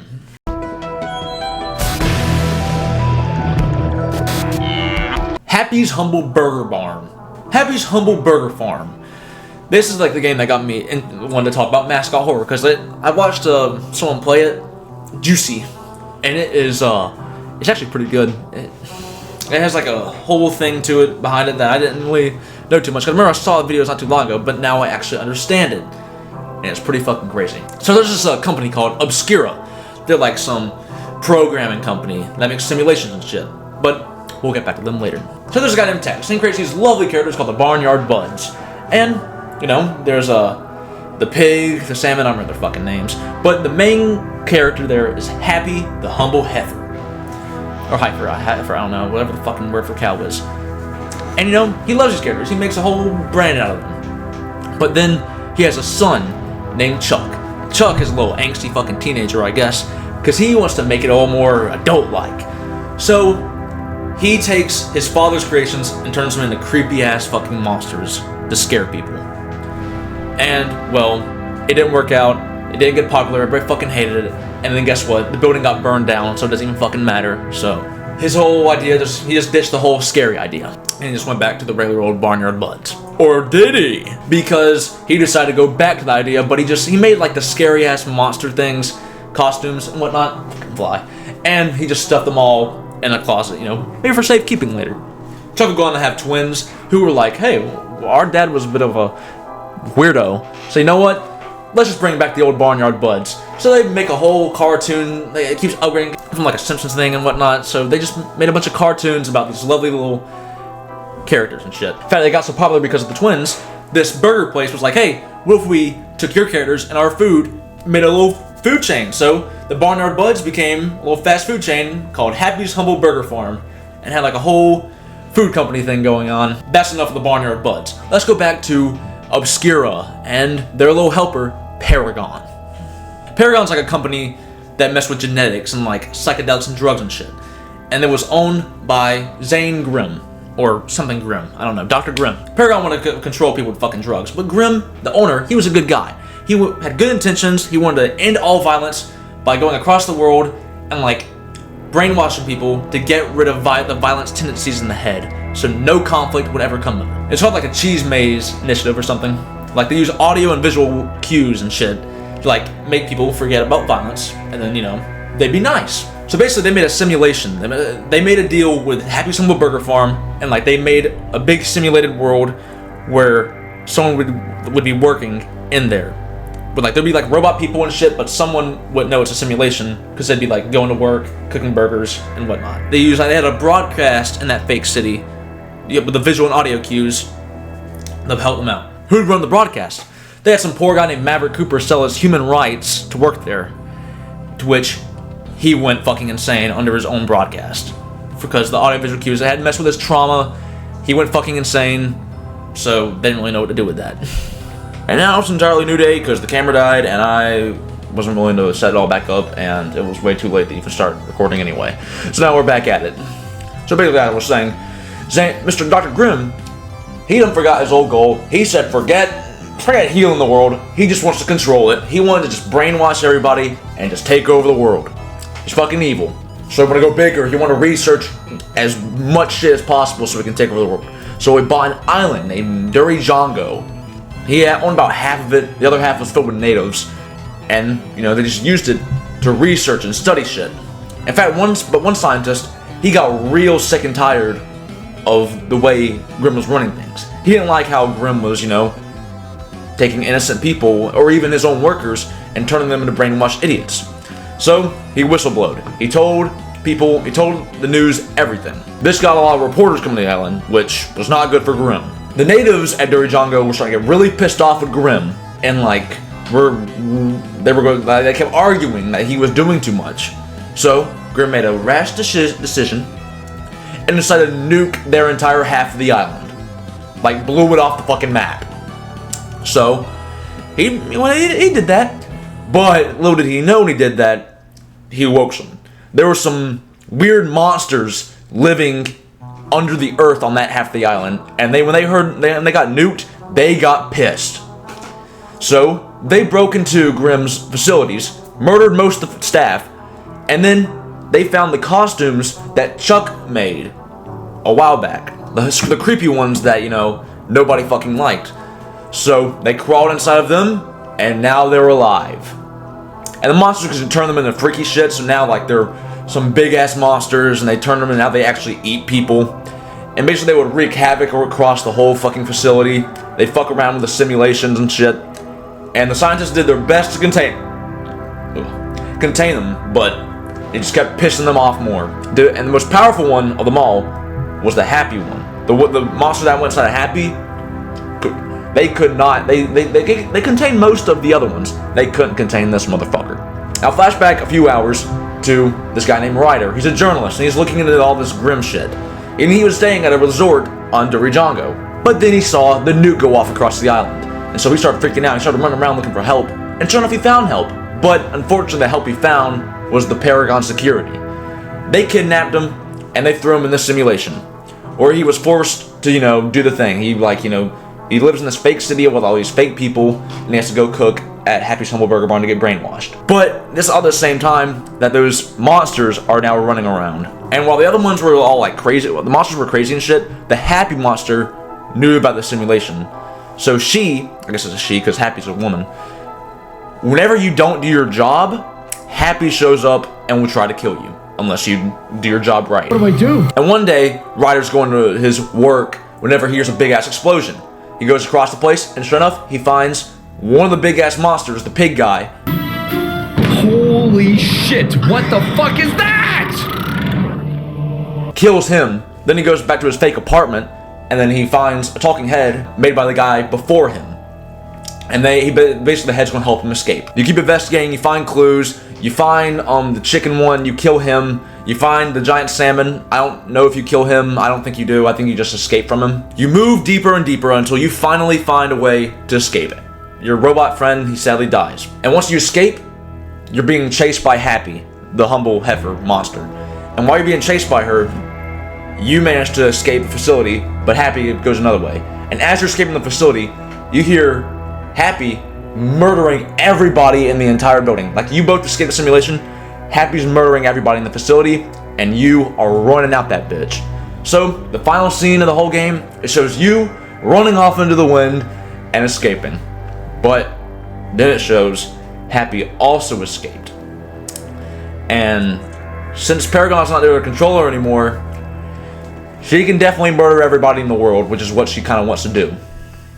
As the game said, whenever it ended, you are free, but so is she. Yeah, that's Happy's Humble Burger Barn. Big game in my opinion. But, you know, there's more to go. Next time.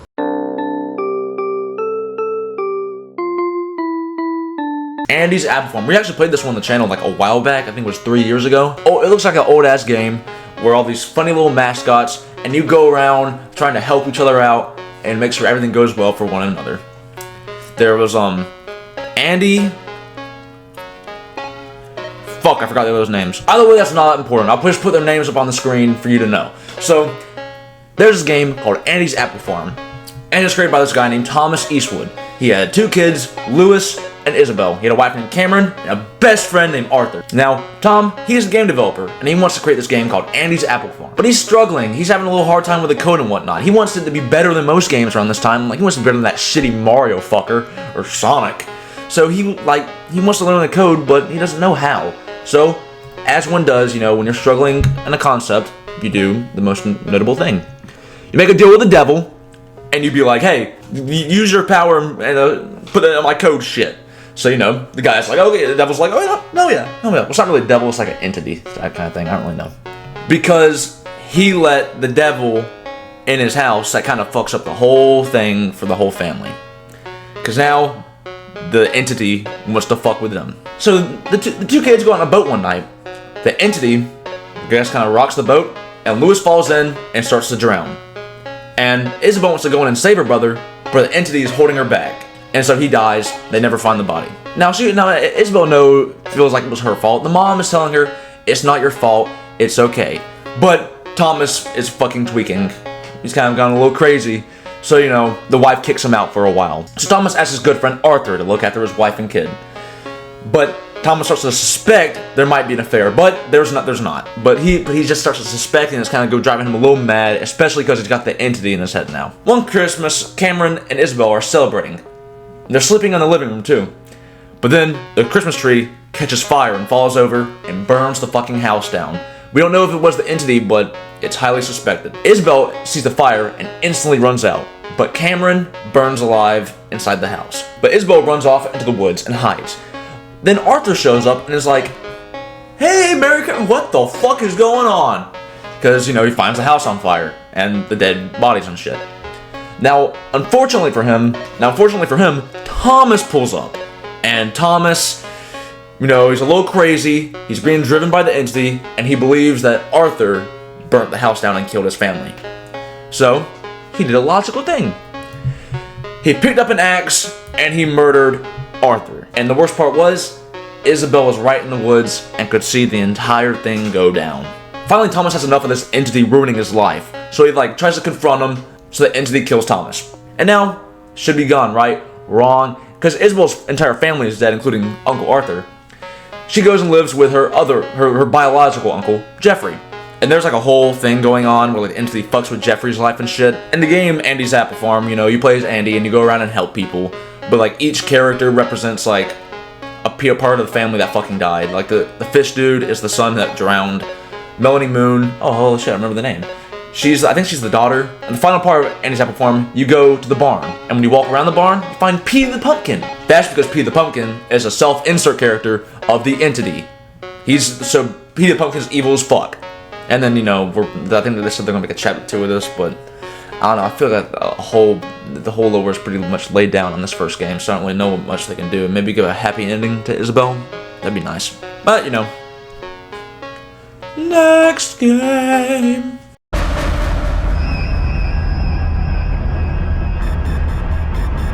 Mr. Hopp's Playhouse. That one was pretty fucking good. But they made a third one I don't give a shit about, so we're only gonna talk about the first two. But that game definitely had a whole glow up kind of thing, because it used to be this little small kind of pixel weird game, and then they got looking really good in the second game. So but we're gonna talk about how good the game looks. We're gonna talk about what the fuck's going on. Flashback all the way back to 1876. There's this little girl named Isabel. And by the way, this is the Salem witch trials where everybody was fucking out their mind and just killing people left and right because, bitch, did you just fart too loud? Oh hell no, witchcraft, you gotta go! You gotta go! Anyway, Isabel lives with her mom. She's running around the woods one day, and she finds an entity, all these fucking entities. And the entity gives her a necklace of some power and shit. So, she goes home with the necklace and whatnot, and her mom's like, is that Satan shit? Get the fuck out the house. And it's presumed that she did kill her mom or something, because the villagers show up, and they're like, hey, you're under arrest. But, arrest back then, that's, tying them to a stick and lighting that bitch on fire. Isabel died and went to hell or something, but she had the necklace with her, so I don't know. She's kind of like the entity's partner now, in hell or some shit. Fast forward to 1952, there's a little girl named Esther and her friends Isaac and Molly. They live at an orphanage because their parents abandoned them or some shit. And they have this evil, nun who, bullies them for some fucking reason. I don't know. Dude, you're taking care of kids.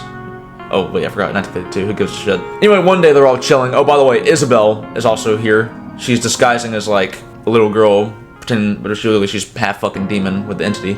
Anyway, so the nun pulls up, and is like, hey, we got some new toys for y'all. We have, this fucking thing. We got a bunny, tiger, and a sheep.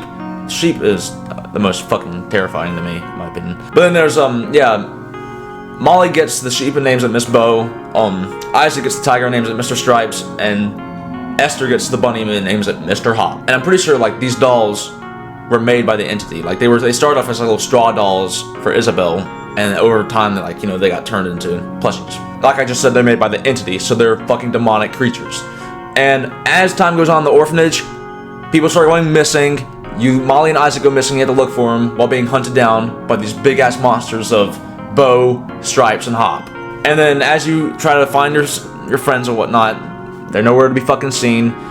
And then the nun catches you and is like, oh yeah, get back in the fucking, and then she gets murdered by Mr. Hopp or some shit. So as you keep looking for your friends, you meet up with Isabel, and Isabel's like, oh, I know just what to do. I can help you. Just get me all these things. All the things, like I think it's the piece of the necklace. And once you get it, she's like, oh, I'm evil. I'm evil. I ain't no little girl, I'm evil. As you keep playing the game, you like go to hell or some shit. You save your friends from Isabel and the entity, and then Esther gets the necklace. So the entity's gone, and Isabel's gone, and they can't bother Esther anymore as long as she has that necklace on. She's protected from evil. But over time, Esther became weaker, and she struggled to fight back from the entity. Even the necklace getting a little bit weaker. She kept Mr. Hopp for some fucking reason. I don't know. Maybe to like make sure it never got out again or anything. Keep a close eye on it. But as time went on, Esther started feeling ill and shit. She started like, making big messes in her house. Basically, she's getting a little weary in her old age. In 2018, she was sent to the hospital where her family would visit her. But the entity's getting really strong with this dementia bitch. So he manages to take over Esther and give Mr. Hopp away to her granddaughter, Ruby. A few days after she gives Mr. Hopp away to Ruby, she dies in the hospital before the doctors could even diagnose her with anything. But apparently, I guess it's said in Mr. Hopp's Playhouse 3, Esther is really dragged to hell and imprisoned by the entity. But we're not getting into that. Esther fucking died. She's old lady. So Ruby has Mr. Hopp, little fun bunny toy. But one night, she sees a little fucker sitting in the corner and is like, I don't like it. Can you make it go away? And the dad's like, man, fuck you. Sleep with it. Slams the door. But guess what? That's not good. That's not good. That's what you call not good. So Ruby starts to get scared, so she runs around the house. She looks for her parents, and guess what she finds in her parents' room? Nothing but blood. Well, I think so. I remember Mr. Hopp went through a lot of changes. Because I remember the first one, like you'd find a shit ton of blood in the bedroom. But I think they changed it when there's no blood. The parents are just missing. You just gotta survive Mr. Hopp. He's coming from all fucking angles around the house trying to get you. And also while you're finding clues about your grandma, you find stuff about how to get to a slingshot that your dad locked up. Like apparently, Ruby kept shooting shit at Mr. Hopp with a slingshot. So her dad locked it away in a safe. But you find clues, you get the slingshot, and then you find Mr. Hopp and you gun his ass down with that slingshot. But I remember, along with the blood thing, on the first release of Mr. Hopp, it's not a slingshot. It's a fucking Glock. It's a fucking Glock 9. Little child Ruby sneaks into her parents' room, grabs the Glock 9, and guns down her stuffed animal. Either way, once you gun down Mr. Hopp, you decide get the fuck out of there. The end. But I think there's two endings you can get. There's an ending when once you dip and escape Mr. Hopp, you burn down the house, and Mr. Hopp, he dies in the fire. He's dead. I think. I don't know. Maybe Mr. Hopp 3, he lives, but I don't give a fuck. Either way, pretty sure your parents might die in that fire too, if they're alive, but whatever. And the other ending, which I think is kind of fucked up, once you escape Mr. Hopp, the cops pull up and arrest this, 5-year-old, and less than a 10-year-old. The final ending, I want to say they, took her in, but by the looks of, the ending is it looks like they just grabbed her and chucked her in the fucking back of the car, and now she's driving away. Mr. Hopp's in the window, got your ass. But yeah, that's Mr. Hopp's Playhouse. On to the next game.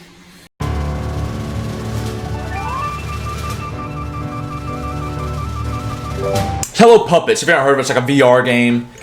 And then they have a spin-off where it's not VR, but it's like a prequel. The VR game is like you get to it. We saw this dude named Owen. He's always hated people and had a fascination with puppets. So he creates his own show called Mortimer's Handyman, with the main person being his favorite puppet that he ever created. I think it's his first one too. Mortimer Handy. And then he creates a lot more, like there's Riley Ruckus, Knick Knack, Daisy Danger, I think, and Riley's dog, Rufus? I don't fucking know. Either way, business, you know, it's a pretty popular show, and he's got like a whole crew and whatnot, but all of them knows how Owen's kind of an asshole. The show does start to not do so well as time goes on. In fact, I'm pretty sure the studio burnt down, so all they had now was a warehouse to film at.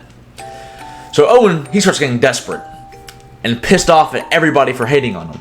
So he buys a little, as one does, a satanic magic book. Damn, what's with these people using the devil to fucking get their shit to work? When the show's failing, he reads a little devil book, and he gets basically voodoo. He brings Mortimer to life, and with Mortimer alive, it's like, you know, you put your hand in him, and like instead of like you doing like he talks for himself and moves for himself, but he needs a hand in him, kind of, I guess. And so, you know, nobody knew about it. He just had an alive puppet on him.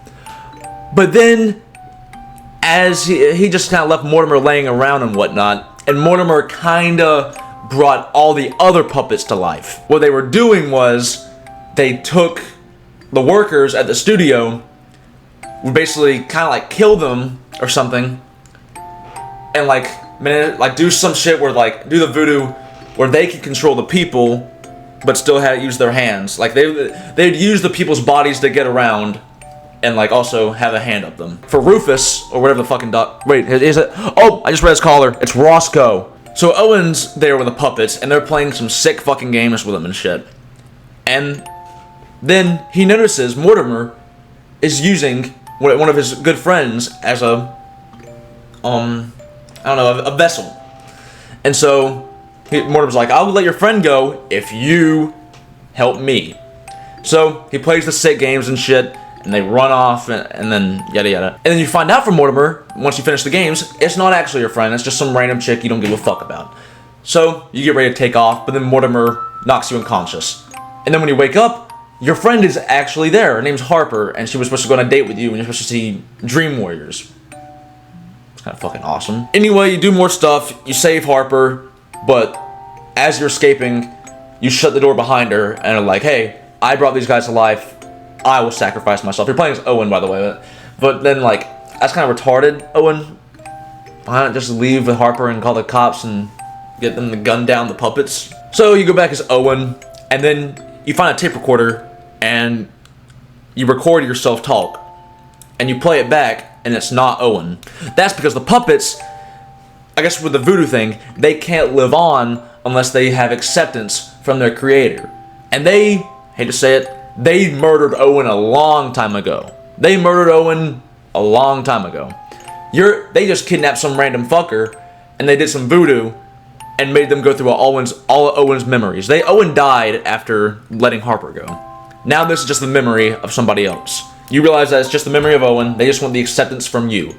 So, the person that you're playing as, no choice, that's going through Owen's memories is just like, hey, I accept you, Mortimer. So they're like, okay, that's good enough. They fucking kill you, then they kill you. They fucking just gang jump you, and you get beat the fuck out of by all this shit. But the thing was, before Owen actually died, he did one more little voodoo spell, and he grabbed a tiny little hand puppet, worded his little magic, and he named it Scout. The thing is though, when you do the voodoo, it brings aspects of you and puts it in the thing you brought to life. So like, you know how I said Mortimer hates people? The voodoo took that and put it inside of Mortimer, Riley, and all the other people. But then, whenever he did the voodoo on Scout, it took like his love for people, like his love for Harper, into the Scout, and now Scout's a little friendly little puppet. Then fast forward a few more years, us the character, we finally, you know, go on down to the warehouse where we meet Mortimer, and Mortimer's like, pick your puppet. And you know, you put on the puppet, and then Mortimer does the voodoo, and then now the bitch is stitched to your hand, you have a bag over your head, and you're dead. But no, you're actually not dead, because the voodoo went wrong, and you're alive, and you can now talk to the little puppet on your hand, and you can help her walk around. because you're trying to escape this place together. First, you have to go through like some trials with Riley, and when Riley figures out, oh shit, your guy's alive!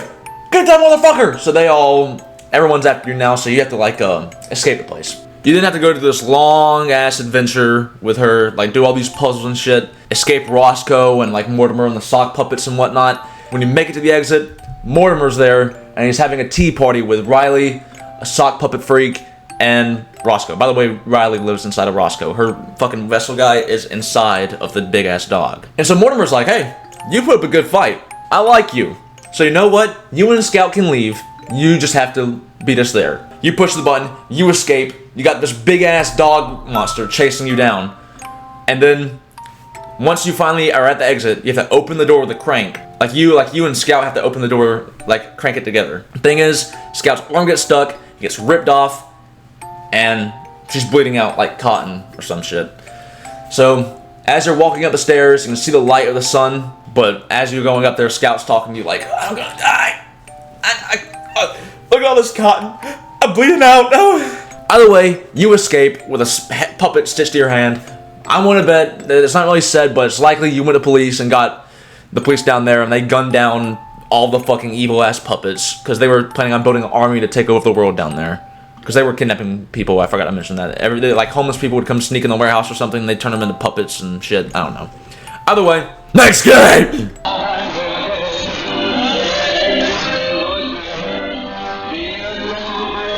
This one is called Shipwrecked 64, and honestly, one of my favorites. It's really good.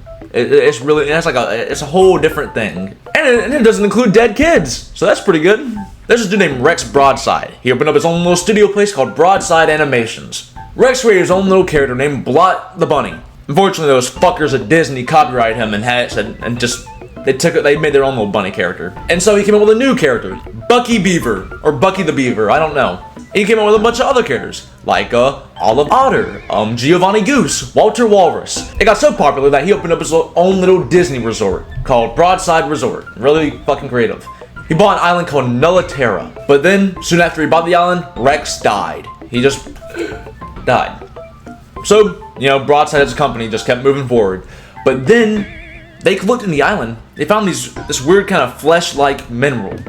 And whenever they put it together with like dead things or like dead flesh, it could bring it back to life. They want to compete with Disney, so Broadside opened up a place called Broadside Innovative Laboratory. They want to study this mineral because they want to bring Rex back to life. But they had to, you know, they need some more test runs. They don't have any dead people just laying around they can do it with. Cut to the 4 main mascots. They had, you know, of course, you know, it's like a Disney World place. They had to have, you know, mascots walking around. So, they hired this guy named Gary to play the goose, Nathan to play the walrus, Olivia to play the otter, and Brandon to play Bucky. The 4 would, you know, dress up in those costumes and walk around and to entertain kids and whatnot. But Brandon had a little problem. He was addicted to fentanyl. Yeah, Brandon fucking OD'd and he died. So, this is what Broadside's been waiting for. They had a little dead body. So, they put Brandon back inside of his Bucky suit, poured some of that mineral in it, and sure enough, Brandon came back to life, but he didn't talk it or anything. He was just kind of like, you know, a quiet little guy who just kind of sulked around in the suit. He didn't mumble. He said a few words, but it was always mumbling. But you know, he was somewhat alive, and he was back to, you know, entertaining the kids and whatnot, alongside Olivia, Brandon, and Nathan. Wait, no, he's Brandon. Gary and Nathan. But when night hit, there were a few problems. He started stalking Olivia at night. Started, like, you know, watching her, just following her and shit. There have been multiple occasions where he would stand in front of the window door to her cabin, sometimes putting his hand on the glass or, you know, jiggling the door a little. Once Broadside introduced a way for employees to make complaints, Olivia immediately reported Brandon's behavior, and no instance where Brandon, always wearing the Bucky's costume, would put his hands on the window and start beating his head against the wall until there was blood all over it, and then he dipped once she didn't do anything. Brandon Lester, you know, the other costume guy, he just walks by, still wearing the suit, sometimes just placing his hand on the window. Other times, he'd grab the sliding glass door, jiggle the handle around, like he wanted in. I'll let the dead eyes of that stupid costume stare back at me. Last night, though, is the reason I'm doing this. Brandon walked over and just began to slam his head against the door. I don't know why, but it kept me up for the several hours this went on. He only left it around 4 a.m, stumbling away, leaving a gross stain all over the window. Please, just deal with him. I can't afford to keep losing sleep. Broadside heard this and just said, if there's another incident, just let us know. One night, it happened again, and she just went right up there, sat at her computer, and made another complaint. But while she was making this complaint, he broke in, attacked her, and knocked her unconscious. And then as she was bleeding out, he dragged her body and threw it in a lake and let her drown. But it doesn't end there. One night, Gary, the guy who plays Giovanni Goose, was in the kitchen. He was looking for something to eat. But then Brandon showed up. Brandon grabbed Gary's head, slammed it into a cabinet over and over and over, smashing his face in and breaking his back. If you saw, I'm gonna play the video, but it is fucked up. You can see like the bending and shit. But the thing was though, Gary was still alive after all this. And when Brandon looked at him and was like, oh, you're still alive? He shoved Gary inside of a deep fryer. And then, once Gary was dead from the deep fryer, he just beat the shit out of him a little bit more and chucked his body on the stove. To finish off his whole little murder spree, Brandon went after Nathan Stewart, the guy who plays the Walter Walrus. Nathan saw Brandon, he immediately began to film him and was like, what the hell? When Brandon saw that Nathan was recording, he skipped towards him, grabbed a chair, and just beat Nathan to death with it. And apparently, he impaled half of his face with one of the chair's legs. Now, all the mascots are dead. Olivia's floating in the ocean, Gary's looking fucking awful on a stove, and Nathan has a chair leg through his face.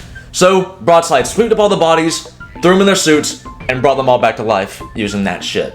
Which honestly, Brandon just murdered everybody else. You really think this is a good idea? By the way, they all went their costumes, but the thing is though, the mineral kind of changed the way they kind of look. It kind of affected the whole thing. It kind of made them look scary as shit. So after all these incidents, they just were like, you know what? Fuck it, let's do it. They bought back the rights of Blot, the bunny that, you know, Rex created so long ago from Disney, and they poured Rex's decaying body inside a Blot costume, and they brought Blot back to life. He went to Bass Pro Shop, holy shit! They didn't know the long-lasting effects of these minerals with these dead bodies. So, guess what happened? They all went together, melted together, like the suit and all the mineral and all the bodies, all melted together and made just one thing called the husk. It looked like this, but I don't really know how the fuck. I don't want to get into it, but apparently they just kept they didn't like that, so Broadside kept the husk locked away underground. And then, out of the blue, the husk split in two, the other half remaining the husk, and the other half becoming the Vandal, which kind of looked like a really fucking creepy little mole rat. So after all this shit went down, you know, you got this Vandal creature running around, you still have Rex's dead ass as Blot the Bunny. Pretty crazy for Broadside. So the new CEO of Broadside, Mark, he took over after Rex, I think. He was like, oh shit, our fucking mascots all just dipped, and now this museum parking, this park ain't what it is, so you know, we need to make some money. So he calls up this guy named Connor, and is like, hey, make a video game for us. So Connor makes the game called Shipwrecked 64. But then, as time goes on, Connor gets all these papers and whatnot about Broadside, and he starts looking into it. He starts seeing all the fucked up stuff that Broadside's been doing, and he is not happy. So, what does he do? He tries to take it up with Mark. Mark just keeps telling him, do your fucking job. Do your fucking job, loser. Connor hates fucking Mark. There's one instance when Mark's wife has cancer and had to get her arms amputated. So, Connor wanted to make fun of this and add a fucking character to the game with no arms named Stumbler O'Hare just to fuck with Mark. Holy shit, that's kind of fucked up. By the way, Connor, he wants to keep making the game, but then Mark said, hey, you're kind of going off the fucking deep end. We're not, and you're cost a lot of money to make. And Connor kept talking about how you want to make this game for his son. But Mark said, I don't give a fuck about it if it's for your son, it's for our company, so you're fired. Connor freaks the fuck out. Unless you can pitch something to us that is the technical marvel you describe, I don't want to see it. We cannot keep sinking money into this. Get the fuck out! And then just goes home, just says fuck it, and puts everything that he ever saw Broadside did into this game, and then he publishes it. So you know that, like, as you play through the game, you're now gonna see all like the fucked up monsters and shit. Everything Connor saw, you're seeing. That's like how we know the story of the game. And after all that, Connor, he just said fuck it. He jumps off his roof and kills himself. So now the game's out, Connor's dead. Mark, on the other hand, Mark is dealing with a whole different thing. There's an online hacker that keeps emailing him and is like threatening him and shit. And the hacker went by the name Vandal. Now Mark, he kind of just ignores it the whole fucking time. He just doesn't give a shit. He kind of just puts off like, these damn kids will fucking know. Guess what? He gets fucking murdered by the Vandal. It's the same Vandal that came from the Husk, that came from all the other mascots. Because turns out this thing had access to a computer somehow, and I think it still had like working brain or something. And it found Mark, hunted him down, and killed him. What became of Broadside after that? Don't know. They probably shut down because every single important person there is kind of dead, and they had a game come out about how they did a lot of fucked up shit. So yeah. But yeah, that is Shipwrecked 64. I would say the next game, but that is all the games that I could think of. That's all the mascot horror games that I know and fucking love. And if you have a problem with that, you can kiss my ass. Because those games are amazing. I think like they're like, the thing is with all these games, they're all like really small. They're kind of indie. Like, you know, they're made by small little companies. They weren't made by fucking Activision and fucking big ass studio or Rockstar. They were made by some dude, like, especially Final Fantasy Freddy's, some dude just sitting in his office doing shit. I mean, some of them were actually made professionally, but most were kind of just indie by themselves. That's Mascot Horror. Hope you got some knowledge about it today, and I hope you enjoyed the video. So, as always, have a good day.